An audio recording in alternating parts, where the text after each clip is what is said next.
My name's Martin Riddall, and I'm the student minister of Woodlands Church. I grew up in the countryside. My mum and dad were fantastic. I mean, really had a great family. Had a little brother, and it was just a regular family, really. I had lots of love shown to me, and had lots of things. I felt quite satisfied, but I always knew that there must be more to life than this. As I say, I was in the countryside. I had fields all around me, and had a beautiful school, a lovely school that I enjoyed being at very much indeed, and had some good friends. But all of the things that I had left me feeling there still. There must be more than this. And so when I was about 13 or 14 or something like that, I started to go out with girls, which was really good fun, of course, but relationships end. And I was still at the point where I was thinking, well, it's sad. When they end, it's sad. And so there must be more to life than this. My friends were drinking, and I joined in with the drinking culture and all the rest of it that goes along with that. So even that was fine. But in the morning, the next day, when you've got the big headache and you don't want to get out of bed, and every time you move, you feel like you're going to be sick, you think, there definitely must be more to life than that. And so as I was growing up, that's how I was.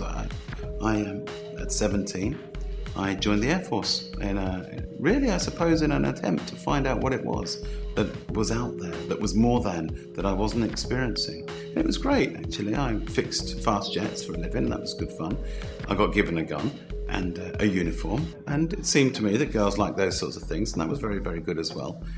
But even that, it just felt like there just must be more.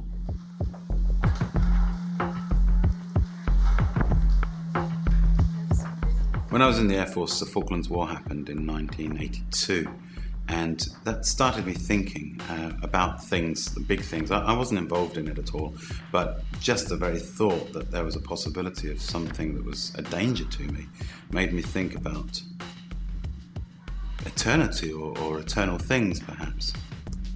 Then a friend of mine, a guy called Mike, he actually went home on leave one day, and when he came back, he was a Christian. And he said, I'm a Christian now.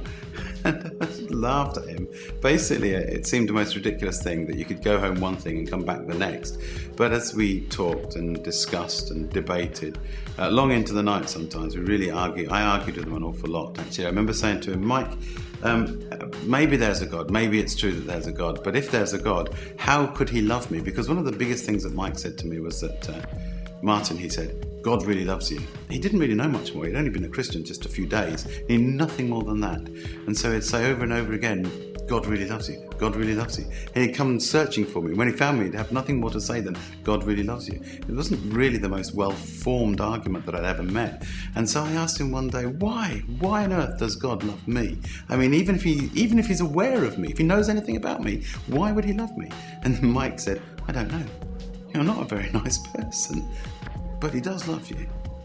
And that just started me thinking differently. Instead of debating and arguing and fighting all the time, I started asking questions.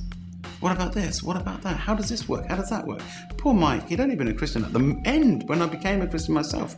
It was 6 weeks after he did. So he had no chance to learn anything. But instead what he did was he took me to church, where I met a lot of other people who were just like me, the same age, they liked the same things as I did.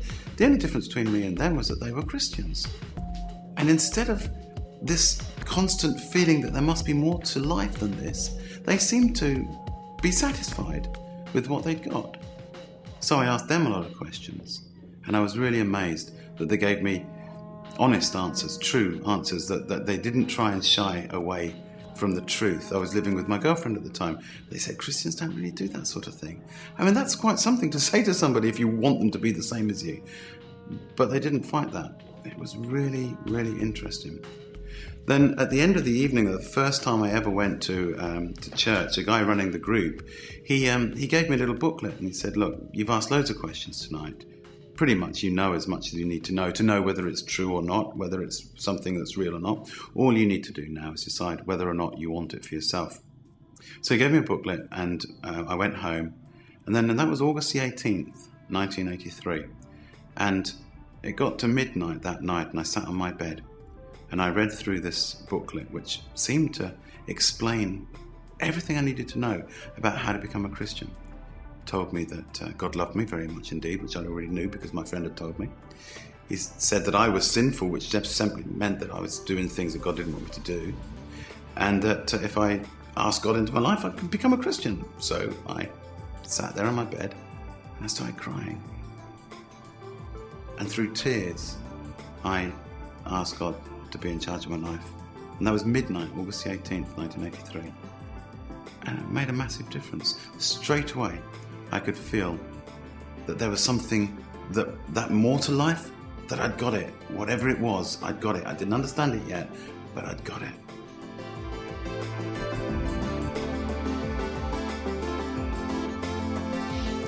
I think for anyone who was looking for more to life, whatever it is out there, there must be more to life than this, like I was.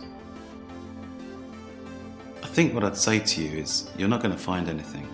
You're not going to find anything that gives you the answer to there being more to life until you find the one who created life, God himself.